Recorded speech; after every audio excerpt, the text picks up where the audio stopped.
Hi folks, I'm Tool.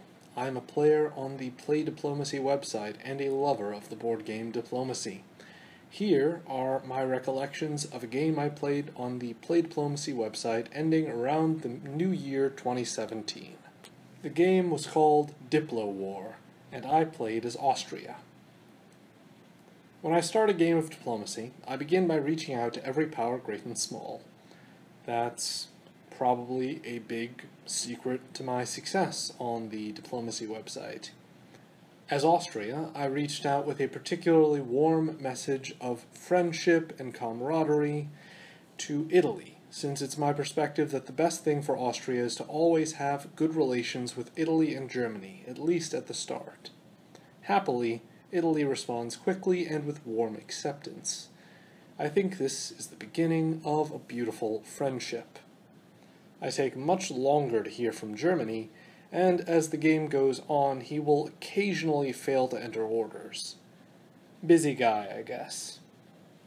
Italy and I quickly decide on a demilitarized zone, a DMZ, in Tyrolia, and we ultimately agree to perform a key Lepanto at his suggestion. I basically put my life in Italy's hands here, permitting him to enter Trieste in Season 1. I think this provided for the foundation of a great mutual trust that would last almost the entire game, once Italy decided not to stab me. I established cordial relations with Russia too, and we agree to a bounce in Galicia. France and I also communicate, and I promise to talk to him often. But after a message or two in 1901, I don't talk to him again until 1909.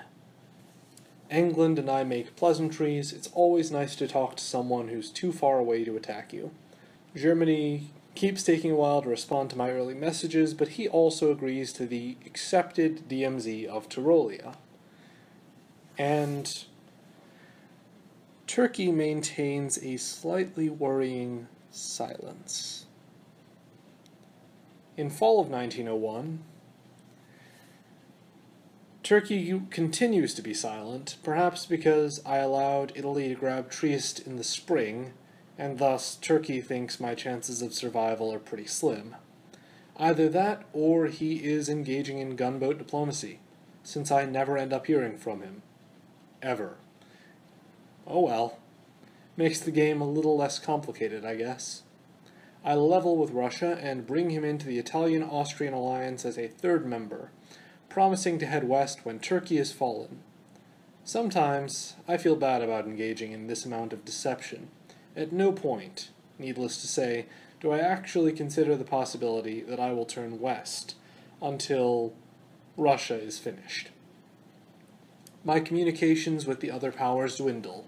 I keep in touch with Germany, and when he mentions that he and France may join against England, I make sure to pass that on to England.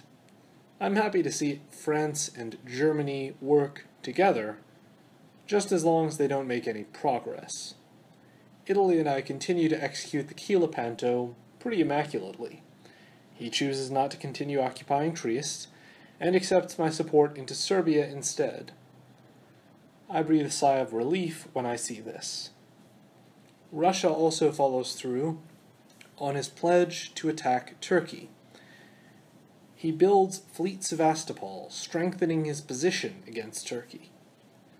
I build Army Budapest, and Italy builds Fleet Venice. All is going according to plan. Spring 1902. Russia suggests rapid moves on Germany by the two of us. Italy and I agree with his idea and amplify, noting how quickly France and Germany could grow together and how dangerous of a threat a possible Anglo-German alliance could be. Never mind that those two problems are sort of contradictory. I suggest to Russia he should move Warsaw, Silesia, in case Munich moves east on him.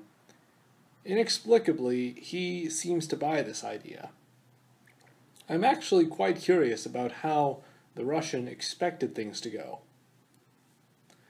Russia does take the Black Sea, moving from Romania, and takes Norway due to an English decision not to enter orders, but he ends up being surprised to learn that Italy has supported my Bulgaria unit into Romania.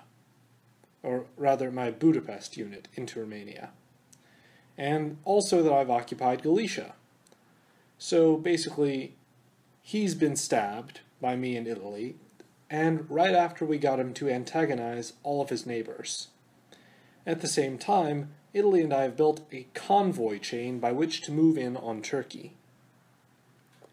Fall 1902.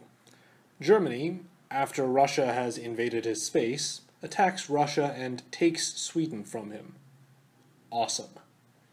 England is incapable of adopting his own anti-Russian measures since France is actively attacking him right now. Italy and I finish our bridge to Turkey and I move into Ukraine. Unfortunately, clearly aware of our stab by this point, Russia makes only intelligent, tactically sound, responsible choices from here on, and he causes me a bit of trouble. He retakes Romania and backs away from Germany, ending up with exactly what he started with, except that I now have the non-center turf of Ukraine. That is less than ideal.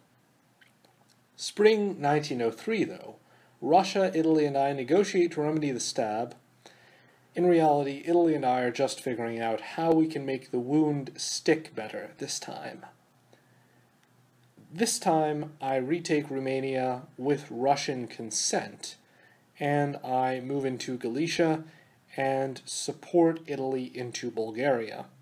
Italy also convoys into Turkey, while Russia moves into Armenia.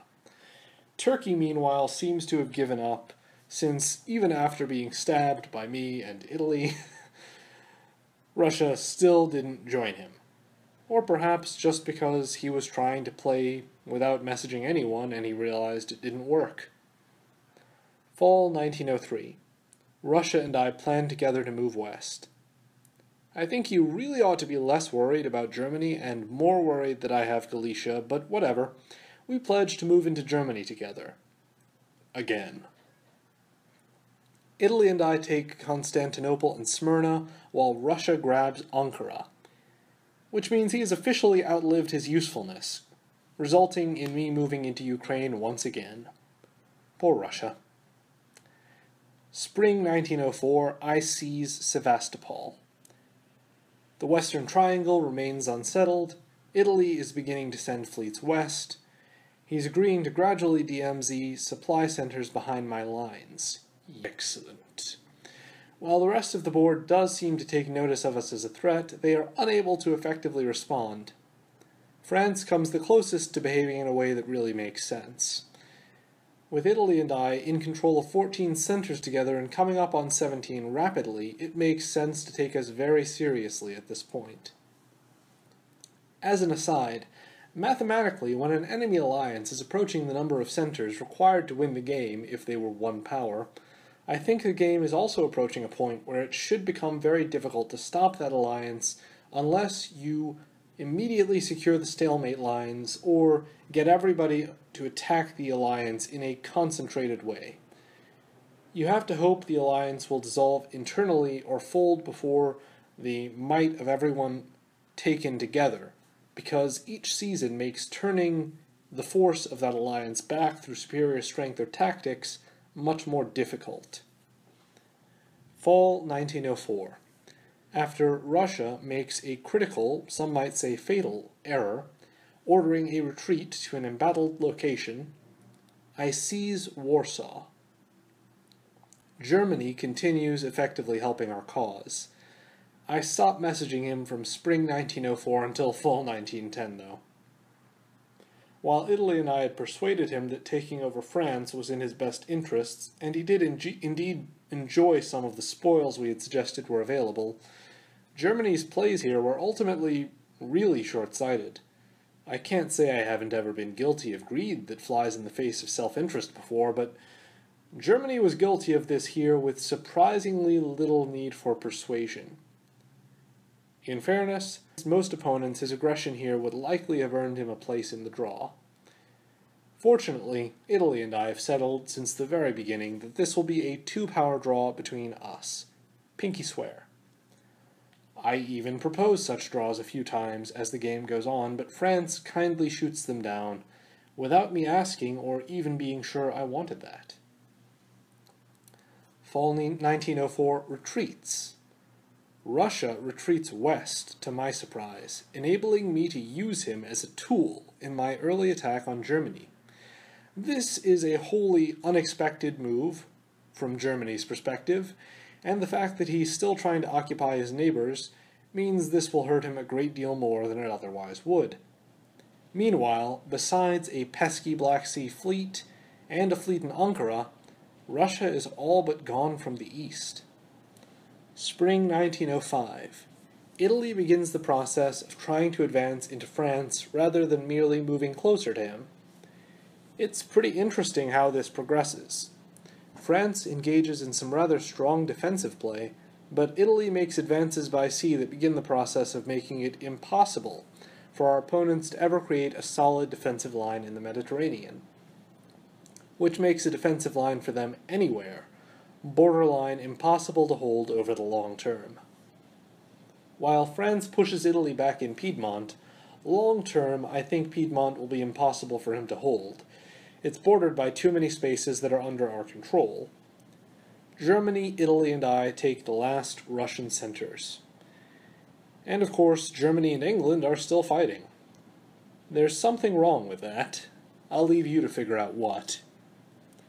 Fall 1905. I help Russia into Berlin. Just being neighborly. I now have most of my military muscle either surrounding the Black Sea, which Russia really needs to abandon, or surrounding Germany, which is about to become Austria. While losing the mid-Atlantic temporarily, Italy gets a bit lucky here and grabs his first piece of French land. Spain. He makes the interesting choice to move in via the north coast. Recognizing the importance of the Gulf of Lion, France immediately cedes Piedmont back to Italy in order to take it. Still, because he and England didn't bring the war with Germany to a close at an appropriate time, France must waste valuable manpower in taking Munich, an asset that I think at the time he can't hold. Spring 1906. Well, I'll be darned if Russia isn't working with France to keep me out of Munich. Figures. The absolute ingrate. Now, given that, I might be stuck for a little while. Fortunate for me that Germany controls Scandinavia, preventing any effort by the Westerners to really secure Germany, which would have rendered my route to Solo impossible. Germany continues to do beautiful little things in his apparent quest to ensure that no Western powers survive this game. Italy and I congratulate ourselves on our involvement in this beautiful chaos. At this point, every Western power is fighting for their own survival, paying little attention to the others, while Italy actively preys upon and messages deceptively with France. All of this will be valuable later, as the all-for-one mentality was never present in the western half of this board throughout the entire game. So their collaboration was always kind of weak. Also, Italy let Spain fall to France as part of his larger plan for the region, which I frankly never understood. That is, I understand the sacrifice, sort of. I just never bothered to fully understand the plan that Italy had for the region, since my plan at this point was to get enough centers to approach a solo and then stab Italy. I didn't really need to know what his plan was for taking France.